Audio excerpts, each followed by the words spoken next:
What's up, everybody? Welcome inside another episode of Chillin With Chillot. My name is TJ Chillot, play-by-play broadcaster, and through my many years traveling the country, working in different leagues all across the United States, I've come across some awesome people with even better stories. And today, joining me in studio, the man, the myth, the legend, known as Greazy Keyz, Jason Atkins. Jason, thank you so much, TJ. Thank you so much. It's going to be so much fun. I have a feeling this may be my most listened to episode because Let's go. You have kind of a cult following. It's impressive what you've done. Well, thank you so much. I'm just blessed and feel fortunate that people love what I do. You know, being Greazy Keyz is something special, and I don't take it for granted. So I'm happy to be here with you and to talk about it and kind of give you a little bit of some story. And honestly, for those of you who are out there listening who don't know who Greazy Keyz is the official organist of the Charlotte Checkers, the Kannapolis Cannonballers in nearby Kannapolis, North Carolina, yes, the Charlotte Knights, and of course a full-time musician on your own right. So that's correct. Anytime you come into the Bowplex, the Biscuit, and you hear that organ cranking, there's Greazy Keyz over there, section 127? 127. Churning them out. The grease pit. The grease pit. Where's that sign? That needs to hang on the front coming. Of the organ. That's coming this season, 23-24. I guarantee you're going to see. Sponsored by somebody. Someone's going to sponsor the grease pit. So Mad Toy Box Films, maybe. There you go. Let's talk. So absolutely. But hey, I mean, you're a professional musician. Yes. You have made a living for a long time. We were Yes. talking off air. How long have you been doing this? So I've been a professional musician now for about 26 years. Mostly out of Charlotte. Moved to Charlotte from Greenville, South Carolina back in 1997, 98, and pretty much got plugged into the music scene pretty quickly. As a keyboardist, I'm a professional piano player, and there aren't very many of us here in Charlotte, so it's made it sort of like a big fish, little pond, kind of scenario where aren't many of us here, so there's plenty of work to go around. So. Which is not what usually happens when you come to Charlotte. I can speak from my perspective. Right. I am a very tiny fish in a very big pond. When you talk about some of the other play-by-play broadcasters in this area, with the FC and with the Hornets and all that stuff. But did you grow up loving the piano? Did you gravitate towards that and music in general? I did. And growing up. Music wasn't a very focal point in our home. We had an old upright piano in the house that my dad had found used at an old bar that someone was getting rid of, but it sat in our house. And every once in a while, my mom would sit down and play the old Heart and Soul, right, which is like exactly the quintessential song that everyone. And Chopsticks, exactly. Right? So it was the Heart and Soul. And one day when I was about 11 or 12 years old, I just sat down at the piano and picked it out by ear, and that just fascinated me. I had some older cousins and an older brother who were already playing electric guitar, and so I was already kind of influenced by them. But to sit down at the piano and kind of figure out, hey, I can do this on my own, is really just lit the fire. And from middle school through high school, my cousins and I sort of had a little family band. We would play a lot of classic rock. We would jam and improvise. My cousin took guitar lessons. I myself actually never took any piano lessons. I just kind of depended on my ear, learning songs off the radio and kind of just picking things up as I went. So in high school, I was able to actually take some music theory and music history classes through Fine Arts Center, which was sort of like a magnet school that you could apply for and be accepted through Greenville County schools. Okay. Where I went to school in Spartanburg and Greenville, South Carolina. And then after graduating high school, made some other friends and decided to move to Charlotte as a musician full time. Not really knowing whether or not it would be successful, but just as a passion that I felt like it was kind of like a calling for me. Yeah. And so moved to Charlotte basically right out of high school and got plugged into the scene fairly quickly.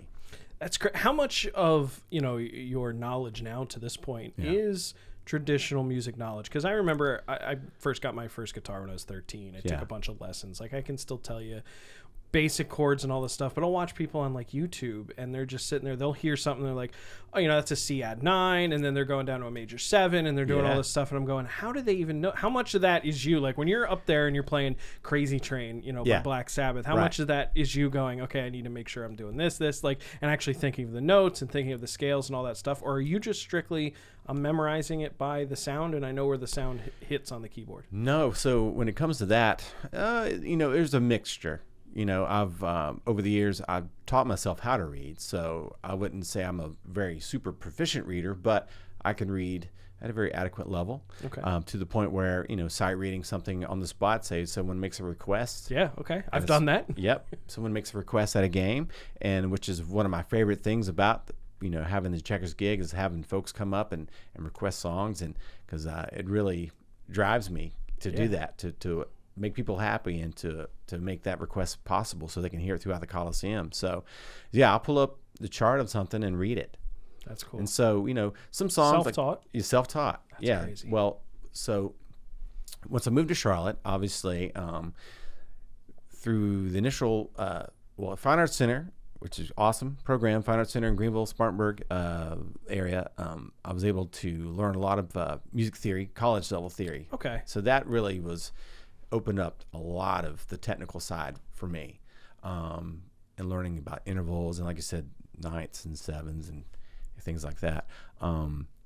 But applying that really came later on when I was probably in my mid-20s, when I had a friend who was already a professional music teacher ask me, hey, would you be interested in teaching lessons? And at the time, being a young musician and with a young family, I was like, yes. Yeah, a little extra income, I may not be very well educated, but I know more than your average fifth grader, or your 5-year-old or 7-year-old. So, boy, by that logic, I could teach a lot of fifth exactly graders. Right. Well, trust me, when you have young kids, depending on you, you're willing to do that. So, so being a teacher actually was probably the biggest learning experience for me. Very cool. How long did you do that? About 18 years. Wow. Yeah, I was a teacher, private teacher, and taught for a couple of private schools after, several years into it, where I became very proficient and very comfortable in that sort of format as being a teacher. Again, I was able to read and teach not only piano but guitar. I was going to say, was this just keys? But apparently you went a little bit of everything. Basically any rock and roll instrument. Like when I was very young, I was very infatuated with saxophone. So my parents actually, that was the very first instrument was the saxophone. But then again, once I kind of picked up the piano, that drew my interest. Yeah, so I ended up consigning and selling the saxophone and buying my very first Fender Rhodes, which was electronic piano from the 70s, pre-synthesizers. Yep. But so that was my first real keyboard instrument that I had. Did you grow up in a pretty musical home? I mean, it sounds like there was. Well, my mom played a little bit. My dad, if he was musical, he never showed it. Gotcha. But I know on that side of my family, like my grandfather played banjo. Okay. But predominantly on my mother's side, I had uncles who played guitar, and said cousins. I had a cousin who played drums, cousins who played guitar. So that was the side of the family that we really connected musically. Gotcha. So immediate family, not so much, but extended family, we were jamming.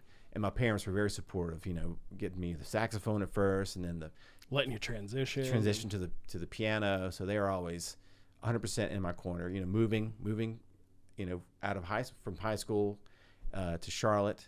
They were supportive in that. When I didn't really have a home to go to, sleeping on the couch with my bandmates for a few months, but ultimately it was the best decision I ever made. I feel like sort of a destiny of sorts. Yeah. And I'm still great friends with those same musicians who I moved to Charlotte with. We actually have a show coming up in September that I'm going to play with them at the Visual Light Theater. So that's awesome. How many different outfits are you in? It depends on what week.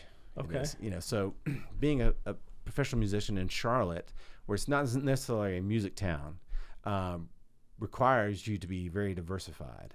And so early on, there was a band. I moved to Charlotte playing in a band, but quickly realized that keyboardists were short order here, and I could pick up more work with different bands.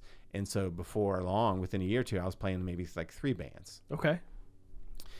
And even after like several years of that, and being like, yes, I'm only playing with you guys, I'm only gonna do this, it just, I found it necessary to, again, I had a young family, and I still wanted to pursue music. So then I got into playing, say, the first few bands were all original bands. And then I got into the wedding band, cover band niche, which in Charlotte is obviously a more lucrative path. Yeah. Even today, I work with a couple of different wedding bands. We play a lot of private events and things like that. So those are the money-making gigs as opposed to even with like the Checkers and the Knights, it's kind of a cover band, right? You're playing songs people are going to recognize. 100%. So yeah, when it comes to playing for the Checkers and the Knights, it's all about playing songs that are recognizable, and that's the biggest challenge, and probably the most fun thing is finding little, basically a tease. I'm teasing songs, but my favorite part, obviously besides the in-game action, is pre-game. When the doors open, gates open, they'll let me go out there and play. So you come do your thing. Yeah. Come early to a Checkers game, at a 7 p.m. game, the 6 o'clock doors, and you'll hear Greazy out there playing. Sometimes they'll let me set up in the concourse, and I'll be singing songs and playing some, or most times I'm just at the Hammond C3 playing, and so I get 20, 30 minutes of playing, whatever I'd like to play, which, that varies from classic rock to some jazz to maybe Harry Styles. That's my approach, because I like that large palette of material, so things that I've learned over the years that people love to hear, that I know I can translate well to the organ and have fun there. And again, just giving people songs that they recognize, or just things that maybe they recognize but didn't expect. Okay. Yeah. You'll hear in the game, you might hear, an old Dr. Dre hook, or you might hear, System of a Down, or, Rage Against the Machine, things that you would never imagine come off on the organ being played. And so people, a lot of times I'll get a lot of comments about those. People are like, oh my gosh, that was so cool. I never would have thought that, or whatever. So that's a lot of fun. Well, I can distinctly remember my traditional routine is, doors open at 6. I like to be on the concourse at about 6:10, just saying hi to fans and everything like that. But those first 10 minutes, I got to make sure I do all my audio checks with, the league, make sure everything's okay. And that's usually when you're there and you're just going to town. And I remember one time, and I'm going to probably pronounce his name wrong, but Labry Safi, or I think that's how you say it. But the guy basically that Eminem borrowed the hook from for Hi, My Name Is, I hear you rolling with that. And I'm like, no way. So like, that's a perfect example of saying like, that's something everybody would know. You might not know the original artist and where it was sampled from, but you're going to hear that and go, that's definitely Eminem, right? Exactly. Like, is he playing Eminem? Hooks. I'm always, and even to this day, I've developed a huge rapport of hooks that I have on my trusty iPad. Yep. That I'll keep on hand, and I'll pull them out like bags of tricks. And they're called hooks for a reason. Exactly. Right?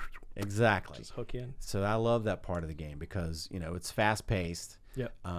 And the organ itself, again, it has a certain expectation from fans. But I like to sort of break beyond that and push into that, and give the DJ a little run for his money. Yeah, absolutely. So, yeah. So you talk about all those different instruments, that you've learned over the years and that you've even taught over the years. You also talked about versatility, and you found early on that you could be in a couple different bands playing keyboard.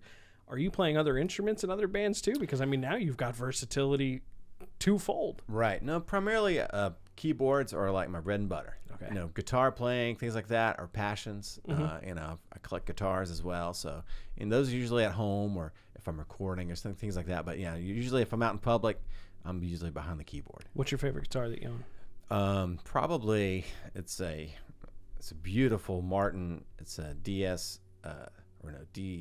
D28. Yeah, which has an amazing story in itself. But yeah, the guitar itself. Yeah, it's kind of interesting. Second to share. Well, sure. So when I was a private teacher, had a client. Worked with kids and some adults. I had an adult client who always has a passion to learn how to play guitar. Never learned, but was very successful in his business. And so when he decided to learn guitar, he went out and bought himself very nice guitars. I show up at his house, and he has probably the most beautiful Paul Reed Smith I've ever seen in my life. I mean, those are $2,500 a pop. Easily. Yeah. And a beautiful Vox AC30, but not just any AC30, but like a special wooden cabinet, like cocoa wood or some kind of like insane, just probably, again, about $10,000 worth of equipment, and the poor man couldn't play a G chord to save his life. No. But hey, I was very happy, and we had a great relationship. And so we started out, I tuned his guitar for him. We'd get him strumming some chords. A few months later, he said, I show up, and he's like, I decided I wanted to play acoustic guitar. Great.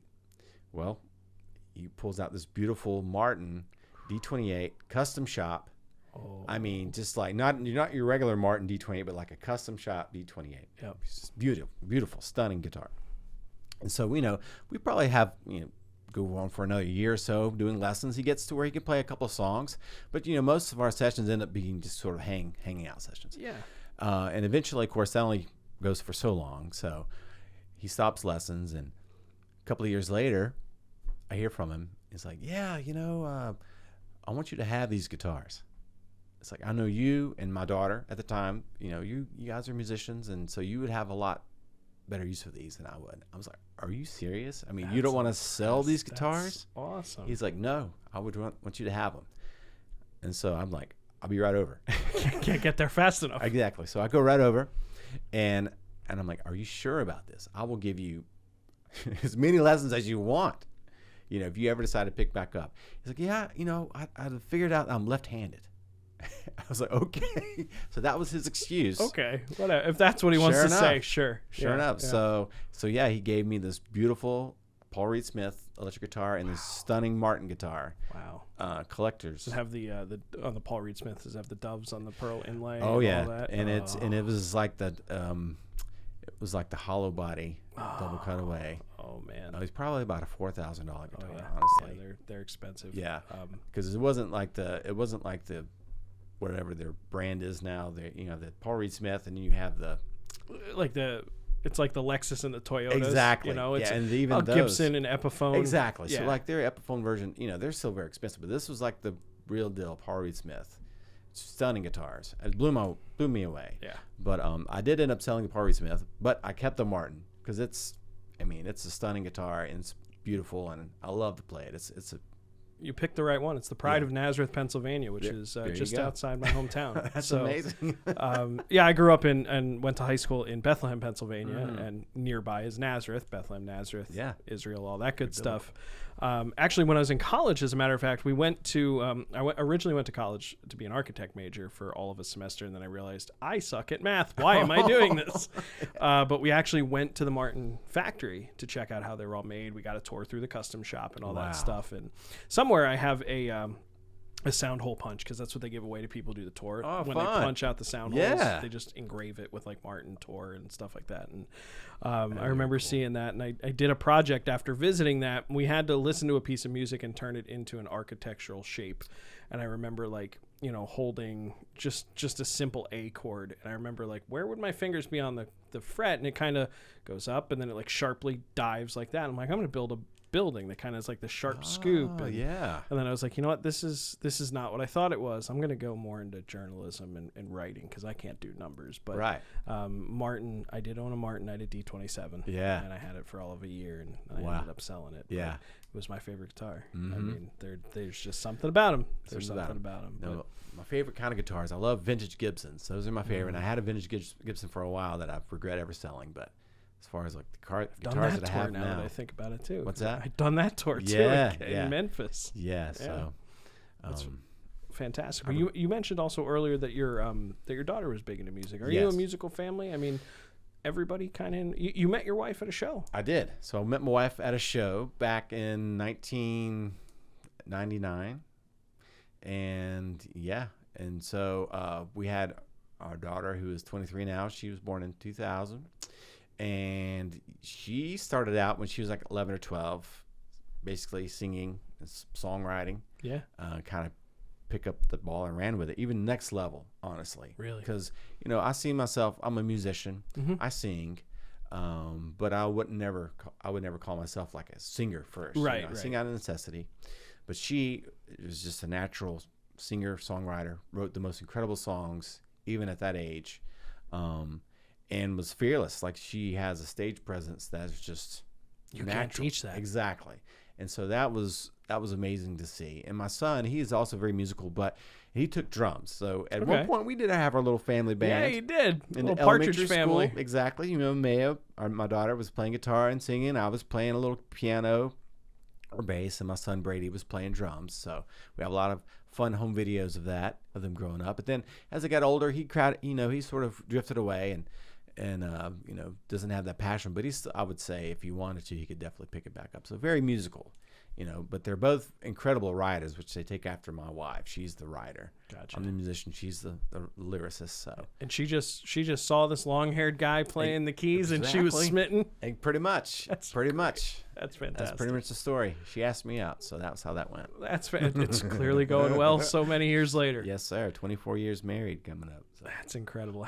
One thing that I think that gets overlooked a lot, and I don't know if you've ever had the opportunity to do this, but it's like studio musicians. Yes. Is that something that you ever like popped Absolutely. in? Like somebody's like, hey, we just need someone to cut some. Yes.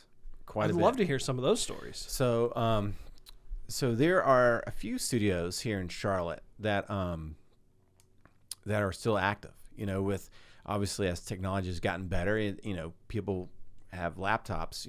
Basically they all come standard with a decent recording studio. Guitar or GarageBand. And have built-in beats and chord progressions. So songwriting on those has really revolutionized the industry. But there are still some beautiful studios around, and I've had the opportunity to record on several.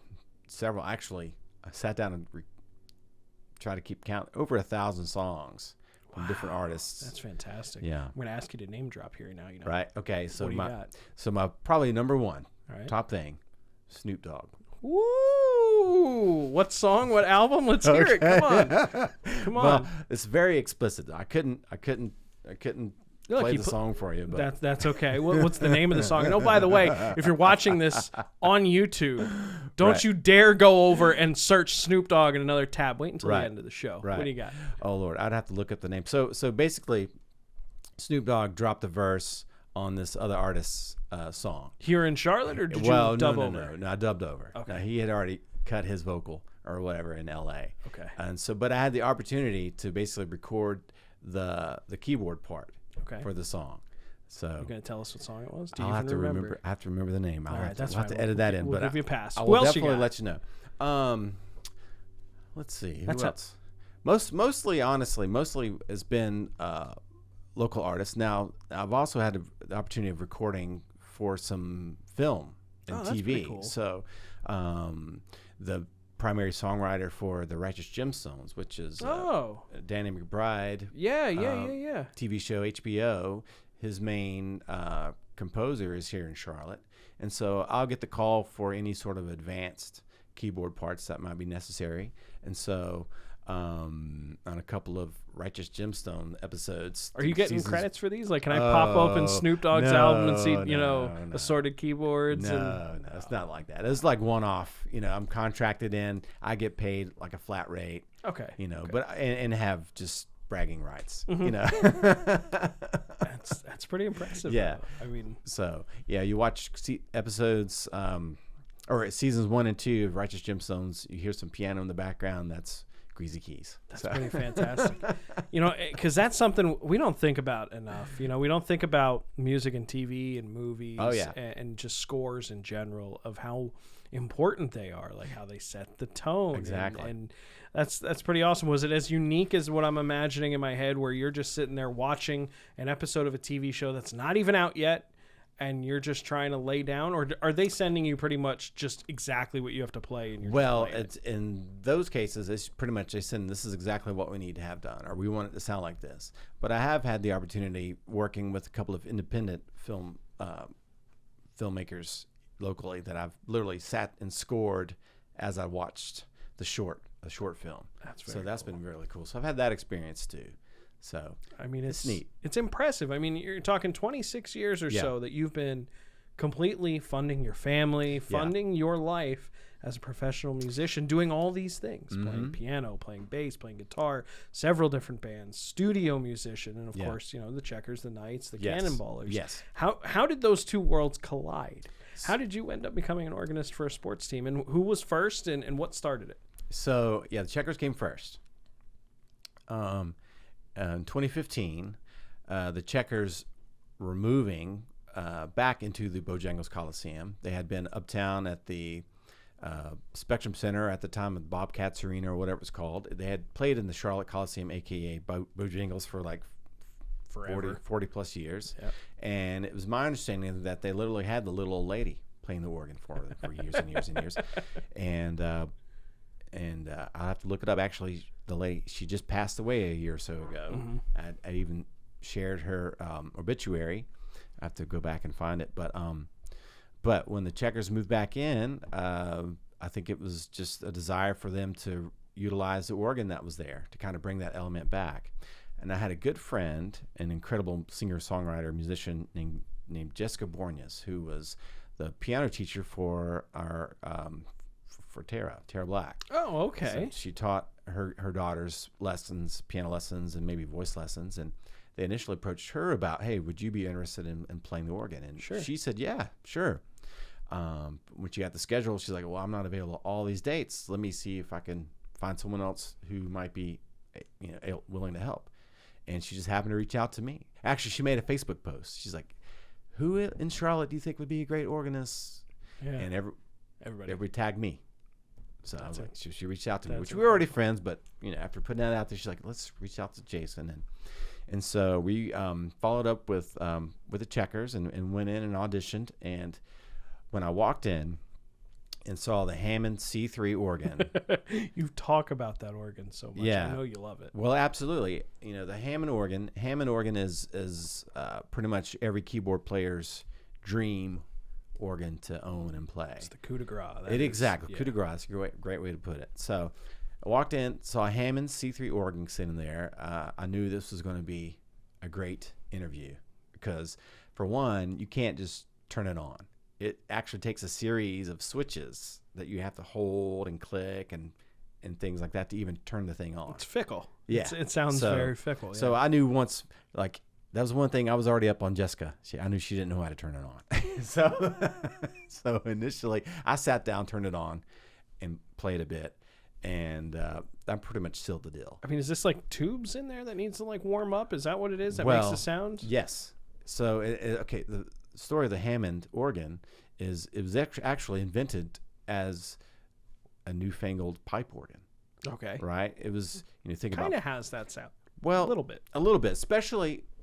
That's a whole other thing. Especially dry on its own. The sound of a Hammond organ on its own without going through what we call a Leslie speaker is a very fluty, very dry church organ sound. Okay.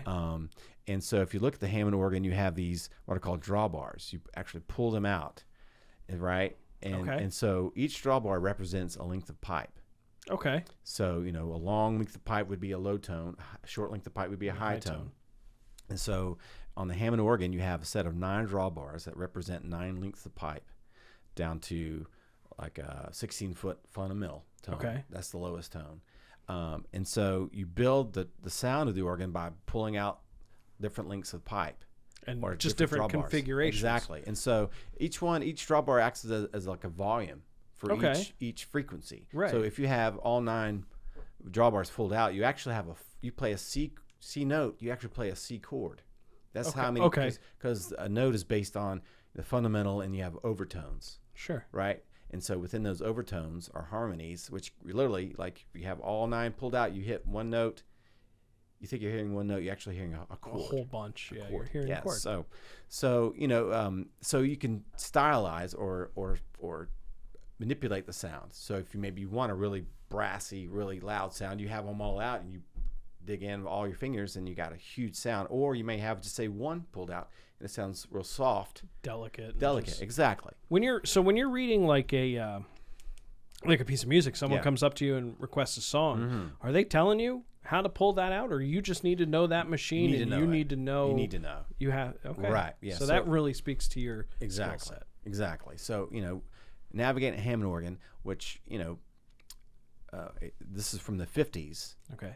When this organ was built and installed. So back then they actually had the Hammond organ was in the home, before, or when maybe radio wasn't as quite as accessible. Okay. People had pianos and organs in their home as for entertainment. Well, they would have songbooks based for the Hammond organ, and it would have drawbar settings, recommendations. But again, it's just sort of like cooking food, seasoned to taste. Okay. So the same thing with the Hammond organ is you kind of learn how to manipulate it and kind of set tones for different songs or different feelings. Or it's a very emotive, emotional instrument that you can and then you have a volume pedal so you can swell in, make as for loudness and things like that. So it's a very expressive instrument.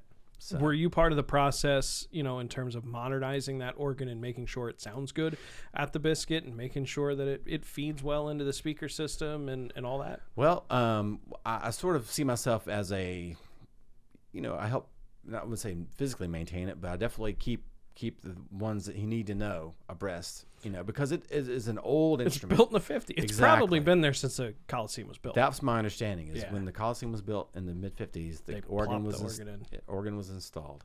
Now, it has had some modifications, whereas originally it would have had a tubed amplifier. And that's been replaced with a solid-state amplifier. So I know that's the fact. A little more modern. Exactly. And again, more dependable, less maintenance required.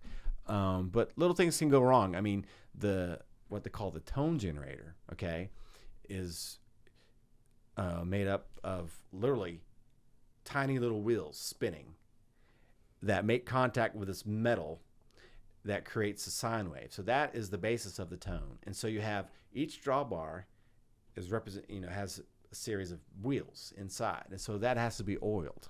Okay. So it literally has to be oiled with not just motor oil, but like a special Hammond oil that you have to buy and fill up these little cups that oil the probably motors. Not cheap. Oh no, yeah. So but it'll last a season or so. Before that's the part of your season preseason starts. checks, right? Exactly. Go in We'll there, come oil her in up.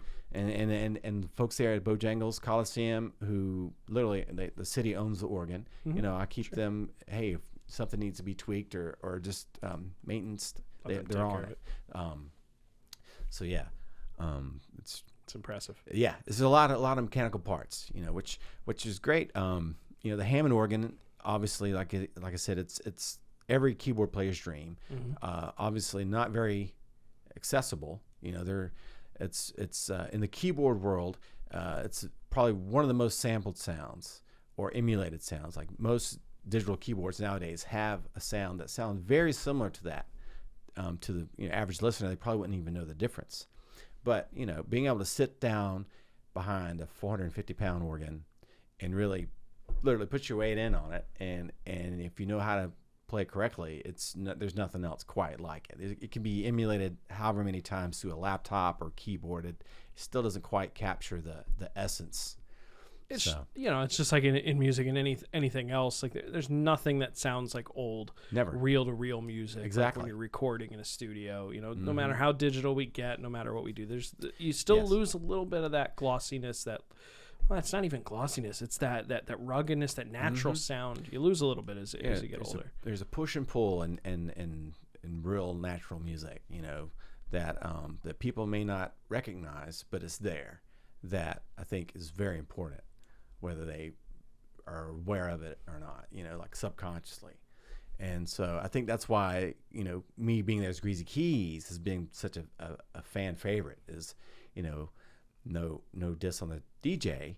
Right. DJ could play a song by anybody, any tempo, anything you want. But having the live organist there, people can connect with that. For sure. Yeah. And I'm glad you brought that up, because one thing that I wanted to ask you, I'm starting to see it a little bit now. This is your first year with the Charlotte Knights, and I see your Instagrams, and I see everybody's Instagram. Like, oh my God, I ran into the legend Greazy Keyz. He's at the game tonight. You've built up this cult following. Cult, I like that. I hate to call it anything else, because you're the personification of going viral. in my mind. You know what I mean? Like Yeah. you just, I don't want to take anything away from your skill set. It's phenomenal, but it's like Right. people just latch on to what you do, Yeah. and you're just doing what you love. And Yeah. I really wish I had that. Yeah. Like, when did that start? Did it start early when you were just a musician and you're playing gigs and No. doing bars, or was it once you No. became enthralled into the sports world? No, I mean, after that audition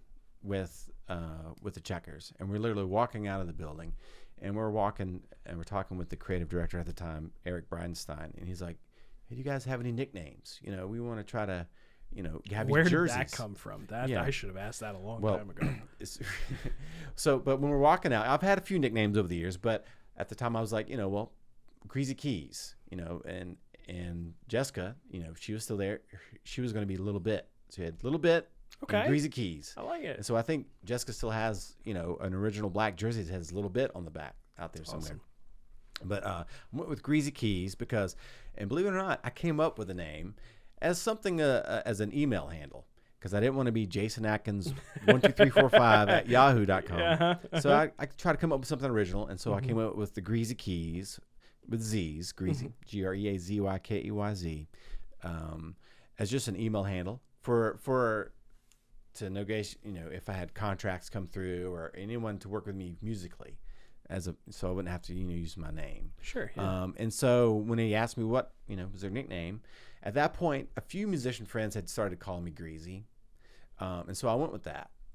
And he literally said to us, "You're going to be celebrities." Right.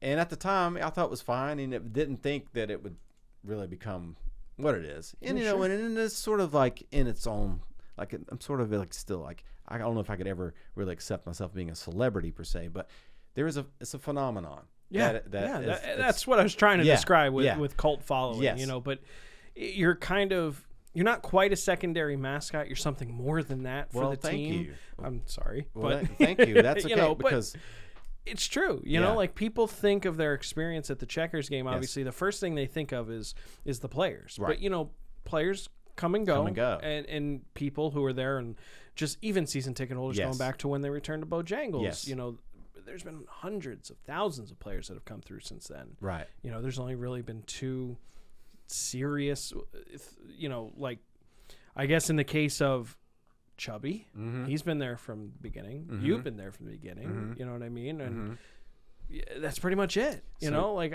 I'm kind of adjacent in a way as, you know, the second broadcaster of the team behind Jason Shia since that time period. But, you know, it's this bubble, you know, and you guys, you're like a figurehead, you know, but it's incredible because I can see you from my perch, and I see the people come up to you all the time. And when they get that GoPro camera on you, and there's all the kids behind you dancing and going crazy, I'm like, they're going to remember this forever. That's number one.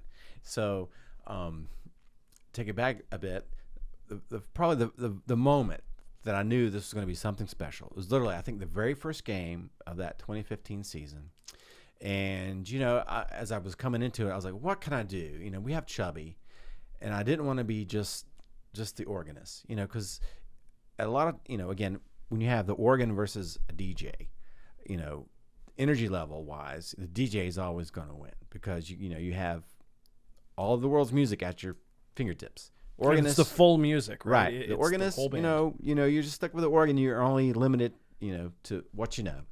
But that's when I decided, you know what? Maybe I'll take it up a notch. I'll put sunglasses on, right? Like Joe Cool. I took a page out of Snoopy's book. Yep. And did, you know, put sunglasses on, my Ray-Bans.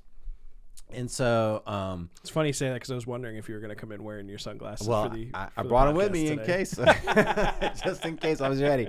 But yeah, it's something to sort of set myself apart, you know, and bring a fun element. From that first game, I wanted to do something different. And so the sunglasses were number one.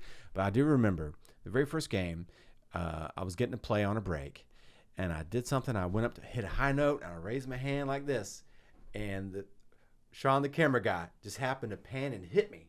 For a second, I did this, and everyone went crazy.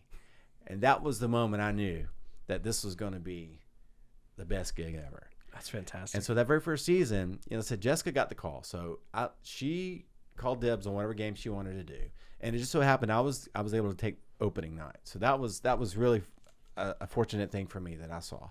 And so that first season, it was about, finding a groove, learning a lot about the game, because honestly, coming in to hockey, I had zero experience. I'd been to maybe a couple of Checkers games even like 10 years before, like before they had moved out of Bojangles the first place. Okay, back in the ECHL days. Yes. Yeah. So that was my first experience with the Checkers, and hadn't even given a second thought until this opportunity came. So that first season, obviously learning and listening and finding, ways to kind of, where did I fit in? So it probably took until, that was 2015. I would say 2017, 2018 is when I really felt like this was something that fans really genuinely loved. That's when, I was like, well, I'll start providing T-shirts, worked with a young artist and did some cool designs. And so that began that whole other side hustle, entrepreneurial, like trying to, build a brand. Sure. Build a brand as Greazy Keyz.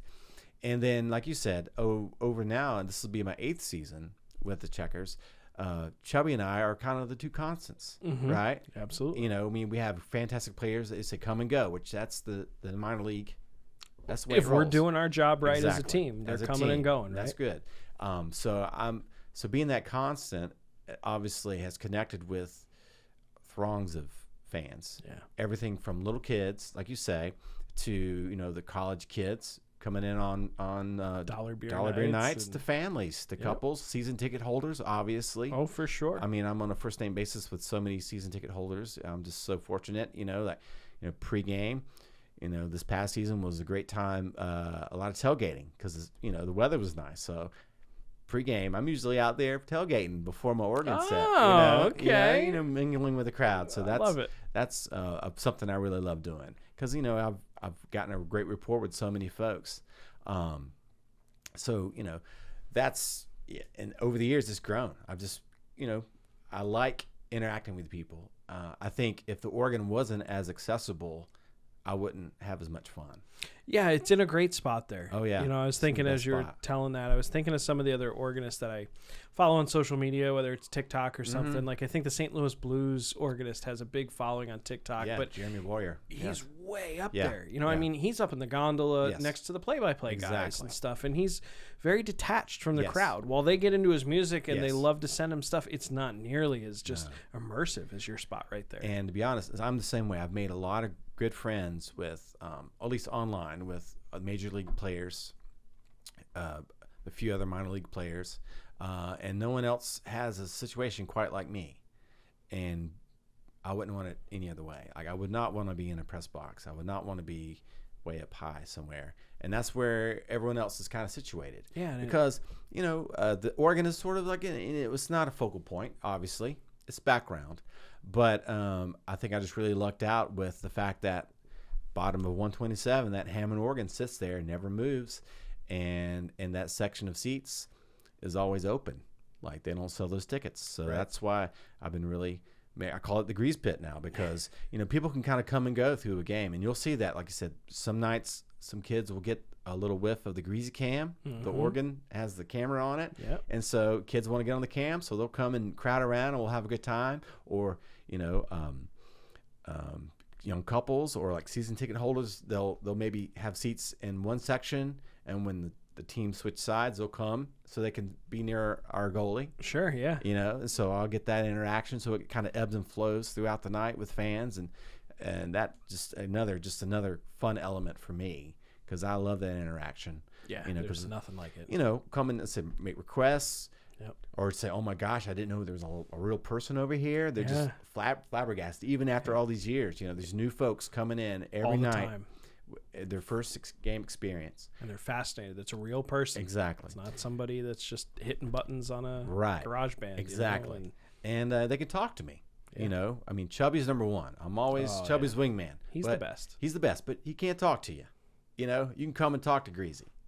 So I think I see that as an important role, like really an in-game ambassador, same as yourself, you're the voice, but you're up high. I don't think people can reach you. Right. That's why I try to make my walks at 6'10", get around and try to see as many people as I possibly can. Makes you unique and special in that way. But I really do. I take that aspect of it serious, and I always try to give people the best interaction.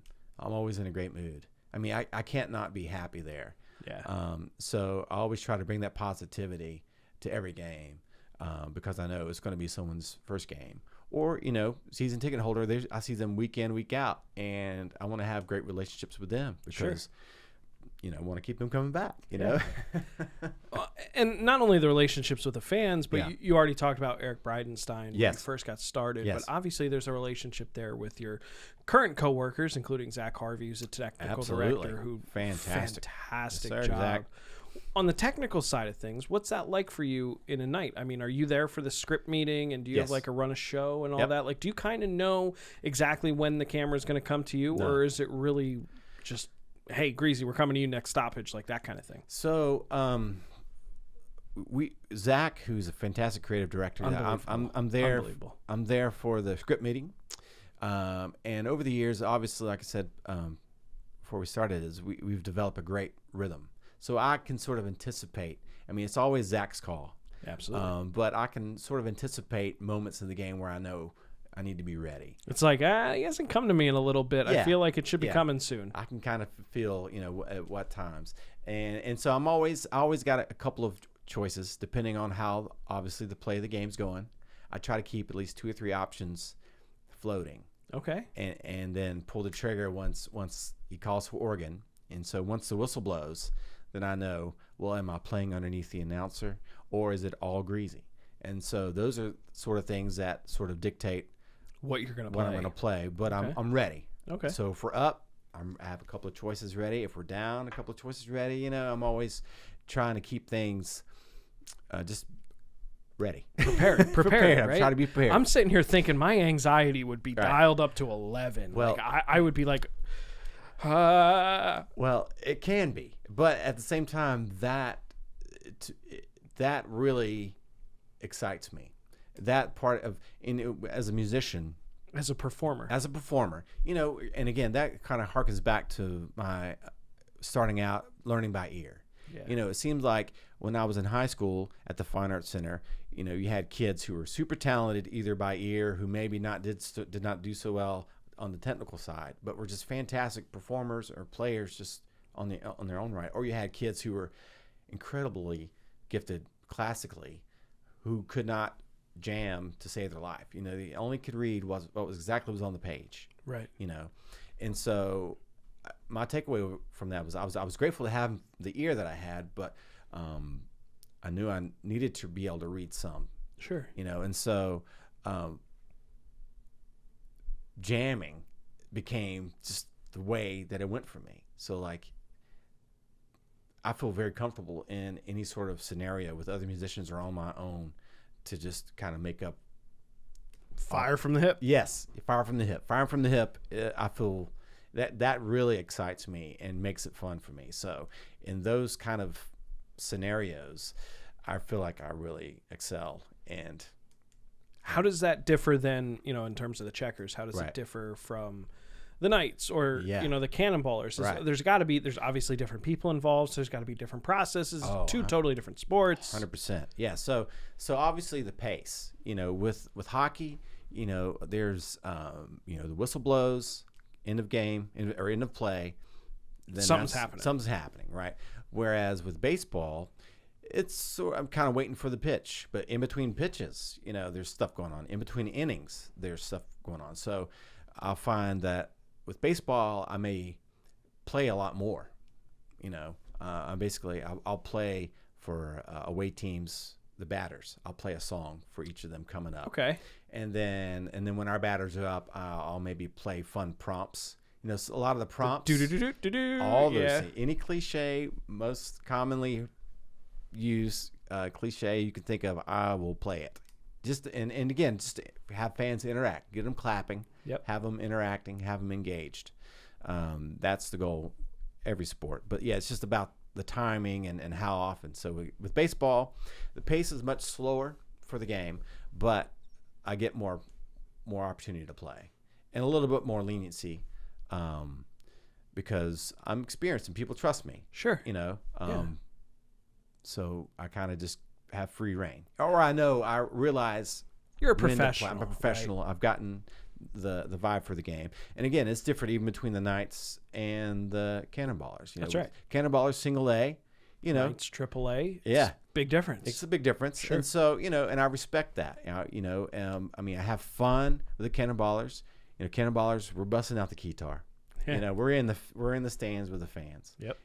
We're creating that small town that feel. Exactly. Right? Because you're not going to get the 8,000, 7,000 that you might get at exactly. at You Truist might Field see, or Bojangles. 2,000 to 5,000. Now 5,000 is like sort of the max there. Exactly. Right. But it's still a small town. It town. feels a little different. But this begs the question, because obviously there's a marriage coming up in January between the Charlotte Checkers and the Charlotte Knights. Yes. Have you guys started to talk about what's Greazy going to do there? Because we were talking off camera about how for the Knights you bring in your own equipment. They don't have the benefit of the Hammond C3 and all that good stuff. Has there been talks about that? And it's mainly about any talks have been like kind of where would they put me? Because they want to keep that easy 100%. Accessibility. Absolutely. So, and which there, I'm out on the concourse, which I would imagine I might be somewhere out on the concourse. So that makes the most sense logistically, because that's where I can patch in for sound and things like that. But I would anticipate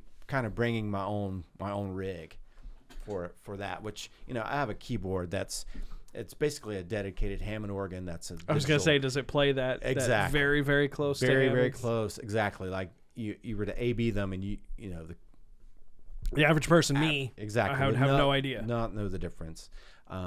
They can drop you out in center field right next to the chillers. I'm ready. Yeah, I'm ready to get. Or if they want to go crazy, we'll bring the guitar. I can do the same thing. I'm telling you. But that's a whole other aspect. Middle of January, playing the guitar in mittens. You might see me. It's not the first time. Yeah. Because like I said, I've played many gigs. There's actually a fun wedding corporate band that I play with that I bring the guitar for every gig. That's my hook there. That's fantastic. I play a wedding. One of my shticks is I get a photo with the bride. Okay. And I wish I would have had the forethought of getting the photographer's name for all the weddings I've done, where I've made sure to get my photo with the bride, because I could make the most incredible collage. Somewhere out there's 50 pictures of brides with Greazy Keyz, and whoever can collect them all gets the Ocarina of Time or something. Absolutely. It could be like one of those things where you see all the photos and it makes one big image. That would be that, because that's how many times I've done it. I swear. It's like me in maybe 3 different suits and all these different brides. But yeah, the guitar is a whole other aspect that it made its debut at the longest AHL game in history, by the way. So. Oh, okay. Yeah. So that was that game that we talked so much about over the last, particularly that playoff series against Lehigh Valley, where we went into double overtime. That's what it was on everybody's mind. Was here we go, Charlotte, Lehigh Valley. Everyone was a little triggered, I think. A little PTSD. The only thing missing was Alex Lyon. He was up with the Panthers. He wasn't down with us at that point. Which. That was so cool last season to have him come and play for us.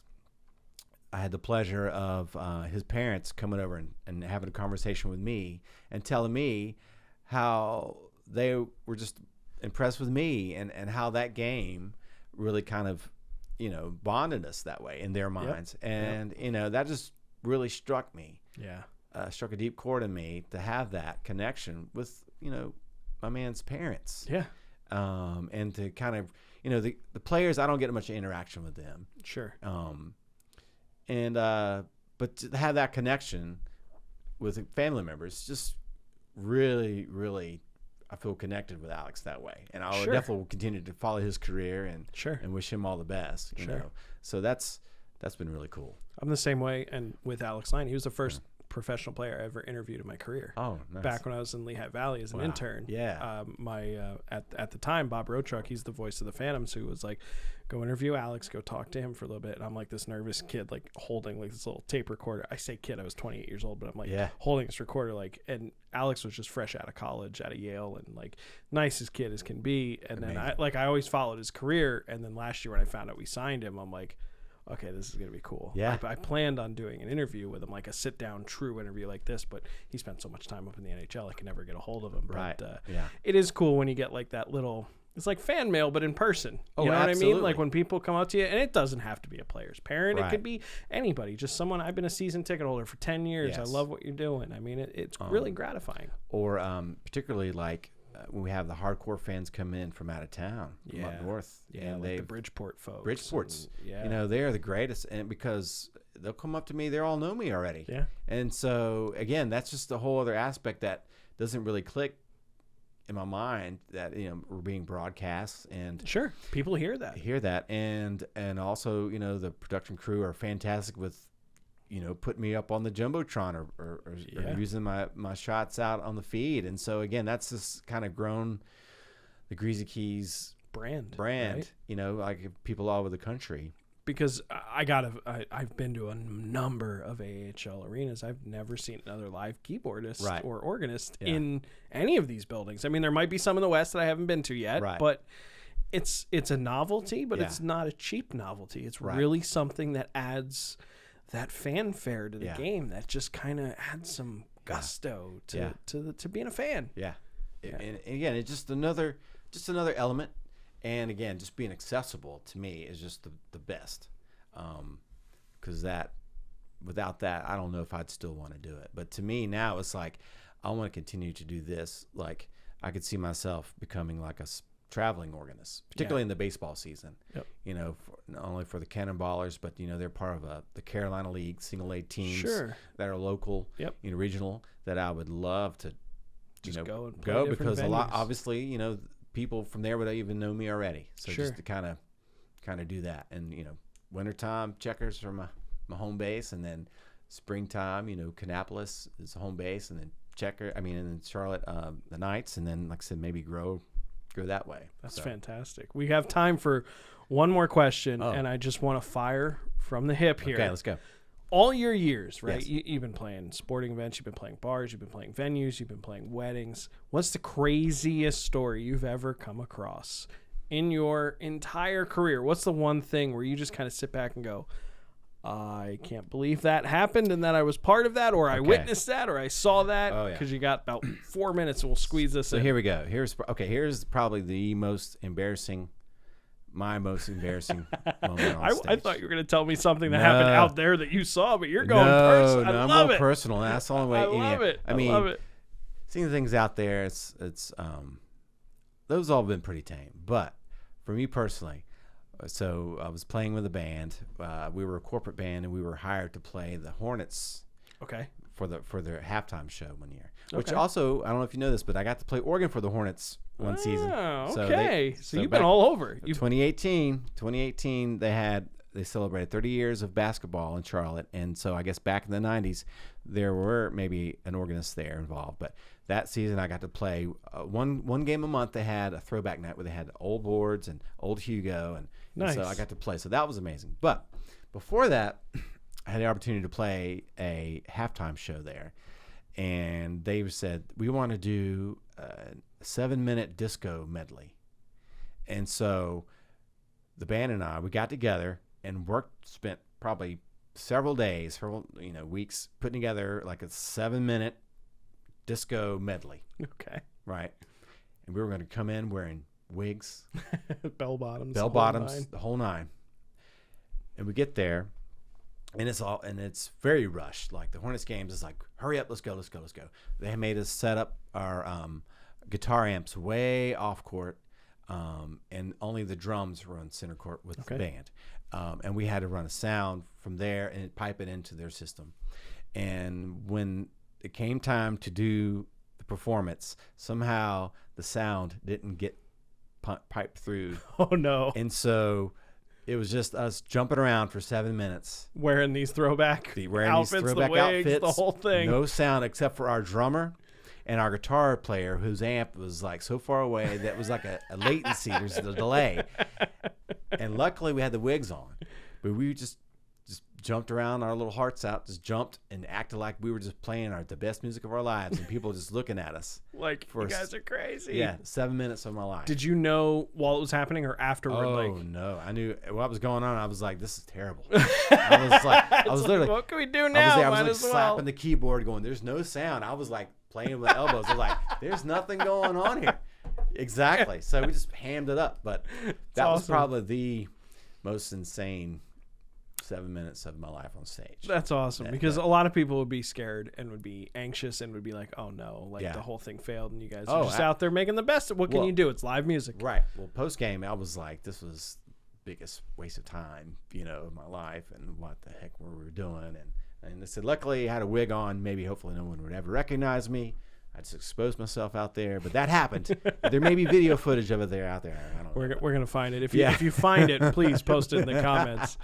But I want to leave you with this. This is something that happened to me today. Yeah. As a matter of fact, Wow. My girlfriend was at work and the FedEx delivery guy came and delivered something, and she has two bobbleheads on her desk. She has me and she has Chubby. Yeah. And he pointed and he recognized me and Chubby, and he's like, I love going to Checkers games. Chubby and Greazy are my favorite things ever. Oh my gosh. And she's like, well, my boyfriend's, the voice of the Checkers. And he's like, I know him too. And he's like, but Greazy is amazing. And I'm just like, okay. Wow. Like she was trying to my boyfriend. He's like, no, forget him. Yeah. Greazy is the man. So you definitely have a following. It wouldn't, a Checkers game, it doesn't feel right. Like those couple of times where you can't make it and, it doesn't feel right. Well, my goal for this season is to be there every weekend. And so we're in talks about making that happen. So I love it. Yeah, we want to try to make that happen because it is tough being a full-time musician, because you got to make priorities. Sure. But I definitely want the Checkers,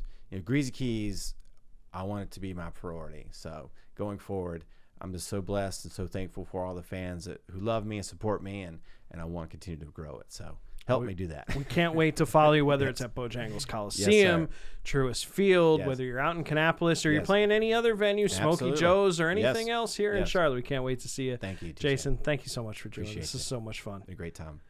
That was Jason Atkins, also known as Greazy Keyz, the organist for the Charlotte Checkers, the Charlotte Knights, the Kannapolis Cannonballers, and just an overall awesome guy and an awesome musician here in the Charlotte landscape. My name is TJ Chillot. I'm a professional play-by-play broadcaster. This has been Chillin' with Chillot. Make sure you like, subscribe, and follow us wherever you get your podcasts. We'll see you next time as we're chillin' with Chillot.